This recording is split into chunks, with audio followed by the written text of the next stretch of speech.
নমস্কার বন্ধুরা, আমার চ্যানেলে আপনাদের প্রত্যেককে স্বাগত।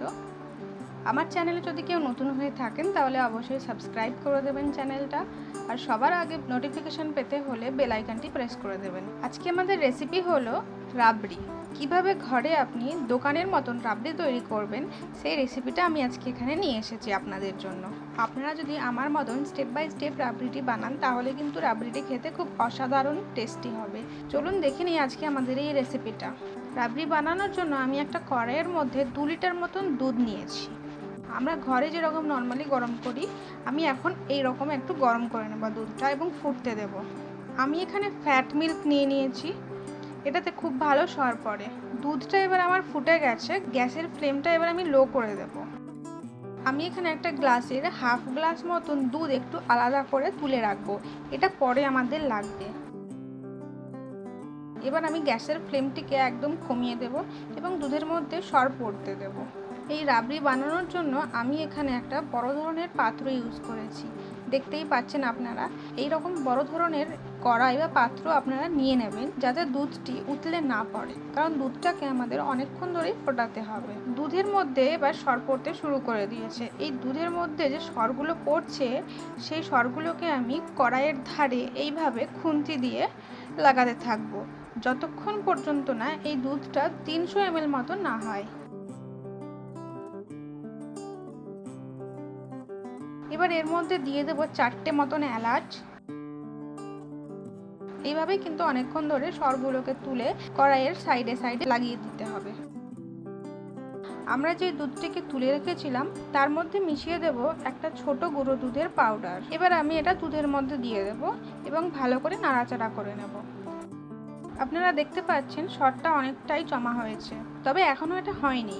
এবার এই অবস্থাতেই দিয়ে দিচ্ছি এর মধ্যে একটুখানি মিল্কমেড, 3 থেকে 4 চামচ মতন।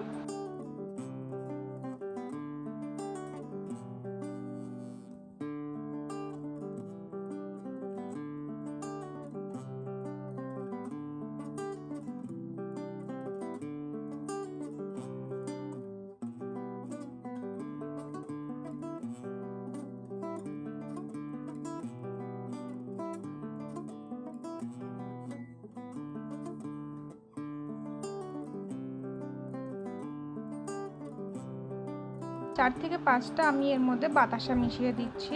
বাতাসাটা দিচ্ছি রাবড়ির মধ্যে কালার আনার জন্য।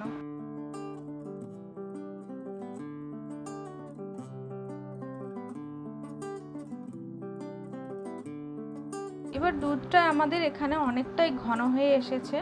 আমি এবার সরগুলোকে এইভাবে আস্তে আস্তে চেঁচে চেঁচে তুলে ফেলবো এবং একটা পাত্রের মধ্যে রেখে দেবো।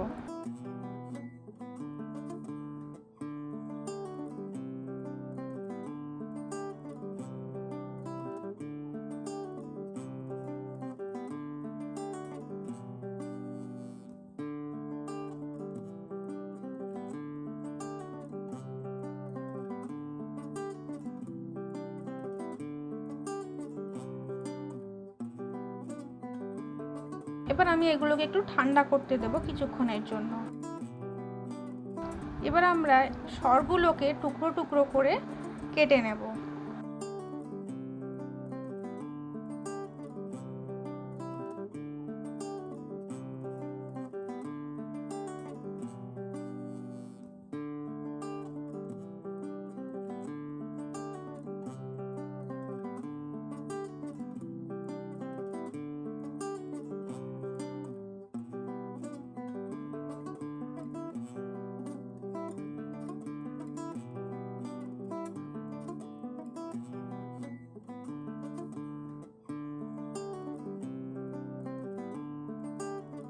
আমি দুধটাকে কড়াই থেকে নামিয়ে একটা অন্য পাত্রের মধ্যে ঢেলে নিয়েছি। বেশ ঘন হয়েছে দুধটা আমাদের, আপনারা দেখতেই পাচ্ছেন। এবার এই সরের টুকরোগুলোকে দুধের মধ্যে দিয়ে দেব।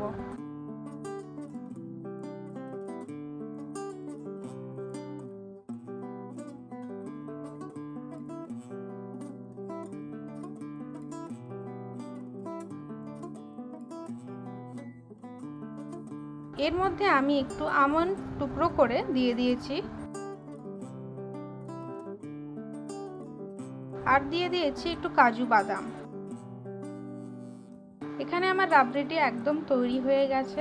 রেসিপিটা কেমন লাগলো আমাকে অবশ্যই জানাবেন। ভালো লাগলে লাইক করে দেবেন আর নতুন হলে সাবস্ক্রাইব করে দেবেন। ধন্যবাদ।